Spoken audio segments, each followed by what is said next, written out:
top story of the day, which is the Trump tariff war. Amid the ongoing discussions on trade agreement between United States and India, White House Press Secretary Karoline has now spoken on trade negotiations with several countries. In an official statement, she revealed that over 200 countries have reached out to the United States for negotiations and that they will give priority to the key trading partners. She further added, and I quote, "If they haven't heard from us yet, they will in the form of a letter or an executive order by midnight tonight." US President Donald Trump has signed an executive order for new tariffs on almost 70 countries, which is set to go into effect in 7 days.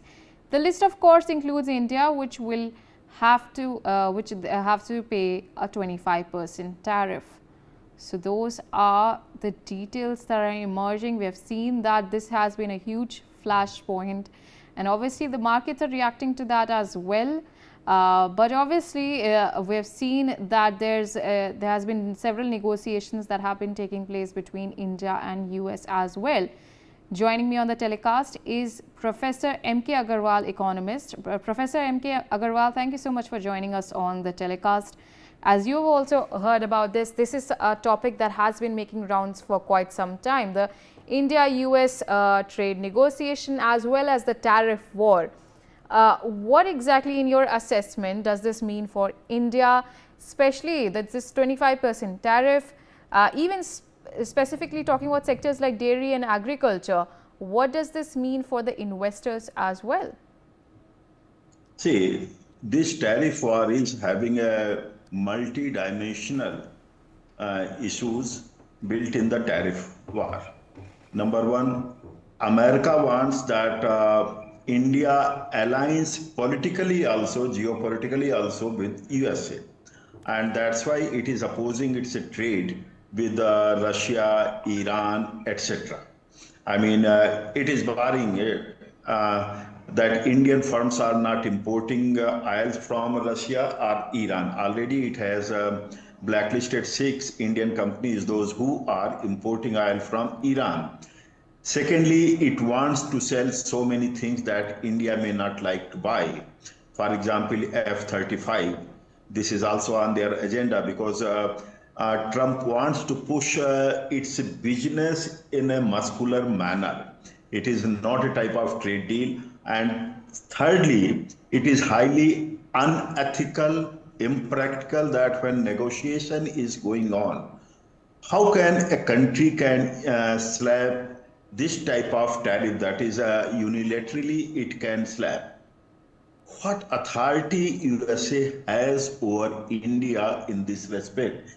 It amounts to type of diplomacy, it amounts to business deal, it amounts to ethical behavior, and it amounts to much deeper issues that is prevailing in USA economy. Particularly the USA economy is not in very good shape. That's why he is so desperate to address his audience in the country, that is USA, that I am doing all well for USA.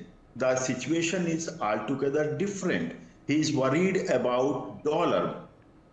Now coming to Indian scenario, how India is responding. Look at the first, how the government has responded. Government has responded in a very, I can say, measured manner, in a very matured manner. It says that our negotiation is going on. And this negotiation will be done as per our, you can say, mutual agreements and mutual interest.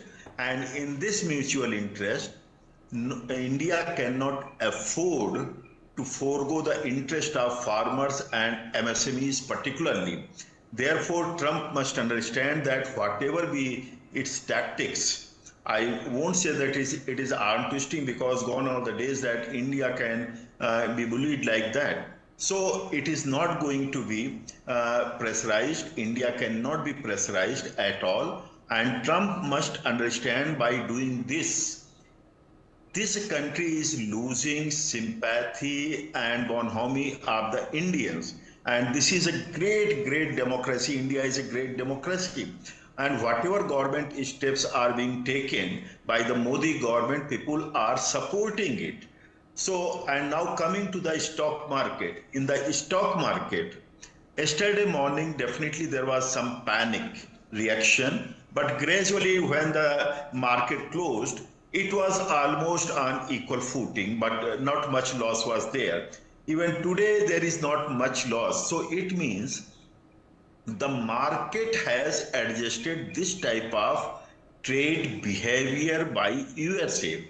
And secondly, USA cannot force Indians, and their import from India is critical to their economies also. What they are worried, in fact, they are not worried about our products. What they want in bargain is that they want to fill the gap, trade gap that is existing between India and USA. They want to force sell, for example, agricultural feed, cow feed in the dairy market or in the armament market. They want to sell those products which is not liked by Indians, or they are not required by Indians. That is their strategy. How can a country like India purchase those items which are not its buying list? So this is to be understood by USA. Next, it wants that we are not purchasing cheaper oil from Russia or Iran, and we are purchasing, you can say, uh, at higher prices from USA. How is it possible? India has already diversified its imports for the crude oils. Secondly, India is in a different mode now. It is now shifting towards non-fossil fuel situation. Already we have 50% of the capacity of non-fossil fuel in India, much ahead of 2030 target. So USA must understand that we have shifted our economic strategy. We are not so much dependent that they can screw us. It is not possible for Trump administration to do like that. They must appreciate India's stand. Only then they can have a better trade deal with India.